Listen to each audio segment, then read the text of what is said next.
नमस्कार, स्वागत है आपका। मैं हूं आपके साथ सुमित गुप्ता। आप देख रहे हैं स्पेशल रिपोर्ट। खबर बीकानेर से, जहां भारत और मिस्र की सेना का संयुक्त युद्धाभ्यास होगा। 48 घंटों तक दोनों देशों की सेनाएं जॉइंट मिलिट्री एक्सरसाइज करेंगी। महाजन फील्ड फायरिंग रेंज में यह युद्धाभ्यास चल रहा है। साइक्लोन 3, दोनों देशों के सैनिक इस युद्धाभ्यास में हिस्सा ले रहे हैं। साइक्लोन 3 इसे नाम दिया गया है। 23 फरवरी को युद्धाभ्यास का समापन होगा। ये बीकानेर से बड़ी खबर इस वक्त की। भारत और मिस्र की सेना का संयुक्त युद्धाभ्यास जारी। साइक्लोन 3 इसे नाम दिया गया। 48 घंटों तक, आने वाले 48 घंटों तक दोनों देशों की सेनाएं जॉइंट मिलिट्री एक्सरसाइज करेंगी। महाजन फील्ड फायरिंग रेंज में युद्धाभ्यास जारी है। युद्धाभ्यास साइक्लोन 3। रौनक व्यास मेरे सहयोगी हमारे साथ फोन लाइन पर जुड़ गए हैं। रौनक, दोनों देशों के सैनिक युद्धाभ्यास में हिस्सा ले रहे हैं। क्या कुछ जानकारी, क्या कुछ चल रहा है शब्दों के जरिए, अगर तस्वीरें आप बता सके।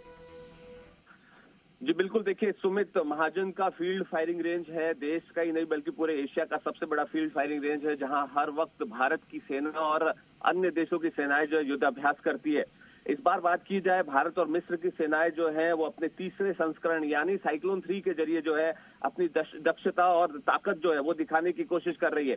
एक युद्धाभ्यास के जरिए आतंकवादियों के खिलाफ एक मिलिट्री पूरा बेस कैंप बनाया जाता है, जहां आतंकवादियों के ठिकानों पर निशाना यहाँ पर किया जा रहा है। और पूरी तरह से अगर बात करें, दर्जनों सैनिक जो है दोनों ही सेनाओं के, वो यहाँ पर मौजूद है। और निश्चित तौर पर 23 तारीख को अभ्यास का समापन होगा। 10 तारीख से अभ्यास शुरू हुआ है। जिस तरह से बात की जाए, अत्याधुनिक हथियारों के साथ जो है वो सेना के, दोनों ही सेनाओं के जवान जो है वो यहाँ पर अभ्यास कर रहे हैं और अपनी ताकत जो है वो दिखाने की कोशिश कर रहे हैं। अगर बात की जाए, भारत अमेरिका के बाद ये बड़ा युद्धाभ्यास माना जा रहा है। और इससे पहले हर साल जो है भारत और मिस्र की सेनाएं एक दूसरे के साथ जो है इसी तरह से अभ्यास करती है, जहां एक साल भारत में और एक साल मिस्र में इस तरह की प्रैक्टिस जो है वो देखने को मिलती है। जी सुमित, जॉइंट मिलिट्री एक्सरसाइज चल रही है। रौनक, अगर हथियारों की बात की आपने, अभी अत्याधुनिक हथियारों के साथ युद्धाभ्यास किया जा रहा है, दोनों सेनाओं के सैनिक युद्धाभ्यास कर रहे हैं। कौन कौन सा, अगर आप कुछ एक हथियारों के बारे में बता सके रौनक। जी बिल्कुल, देखिए भारत की जो आधुनिक राइफल्स है उसका यहाँ पर इस्तेमाल किया जा रहा है। भारत के जो वायु सेना से जुड़े हुए जो हेलीकॉप्टर्स है उनका इस्तेमाल है। और साथ ही साथ देखिए, मिस्र की जो सेना है वो अपने साथ वहाँ की जो खास राइफल्स है वो यहाँ पर लेकर के पहुंची। और निश्चित तौर पर दोनों ही सेना अपने अपने जो हथियारों का जो है वो आदान प्रदान कर और जानकारी। और देखिए सबसे महत्वपूर्ण बात, दोनों सेनाओं की जो भौगोलिक परिस्थितियां हैं वो बिल्कुल सेम है। आप देखिए, मिस्र भी रेगिस्तानी इलाका है, राजस्थान का ये जो इलाका है वो भी रेगिस्तानी है। ऐसे में दोनों का जो जॉइंट ऑपरेशन है वो भौगोलिक तौर पर एक जैसा है, लेकिन दक्षताएं अलग अलग एक दूसरे को पहचानने की कोशिश की जा रही है। जी, भारत और मिस्र का संयुक्त युद्धाभ्यास, और रौनक देखिए इसका बेनिफिट दोनों ही सेनाओं को मिलने वाला है।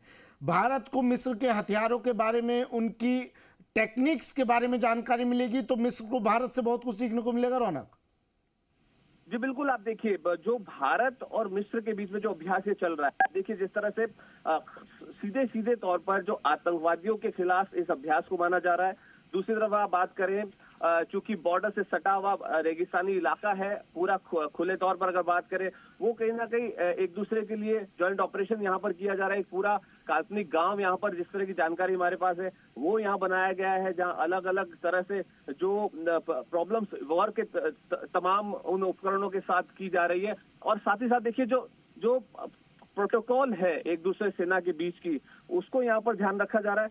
दूसरी तरफ अगर आप ध्यान दें, आजकल युद्ध का टेक्निक जो है वो बदल गया है।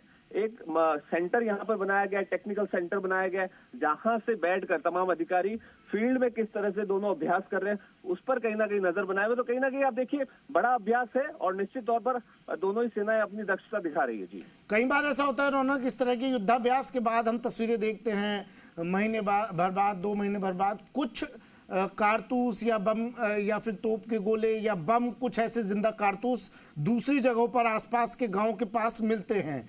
क्या एहतियातन कुछ इसका भी ध्यान रखा जाएगा?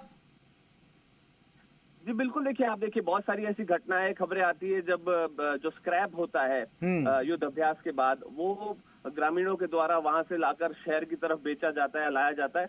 उस पर कहीं ना कहीं अब पूरी तरह से नकेल जो है सेना ने कसी। आप देखिए लंबे अंतराल में इस तरह की घटनाएं बहुत कम हुई है और जो ग्रामीण उन इलाकों में चले जाते हैं, जो फील्ड फायरिंग रेंज है, बहुत बड़ा फील्ड फायरिंग रेंज है, वहां पर भी ऐसे मिलिट्री पॉइंट्स बनाए गए हैं, गेट्स बनाए गए जहां से लोग एंट्री नहीं कर पाए। और जिस तरह से जो ग्रामीण जो स्क्रैप चुनने के लिए जो ठेके दिए जाते हैं, उसमें कहीं ना इस बार नजर जो है सेना की, ताकि इस तरह के हादसे ना हो। जी बिल्कुल, चलिए शुक्रिया रौनक तमाम जानकारी के लिए। भारत और मिस्र का संयुक्त युद्धाभ्यास जारी है और मिस्र और भारत एक दूसरे से युद्ध की टेक्निक्स, उनके हथियारों के बारे में, अत्याधुनिक हथियारों के साथ ये युद्धाभ्यास जारी। रौनक मेरे सहयोगी बता रहे थे एक एक तस्वीर के बारे में कि क्या कुछ चल रहा है वहां पर। फिलहाल अत्याधुनिक हथियारों के साथ दोनों ही सेनाएं युद्धाभ्यास कर रही हैं।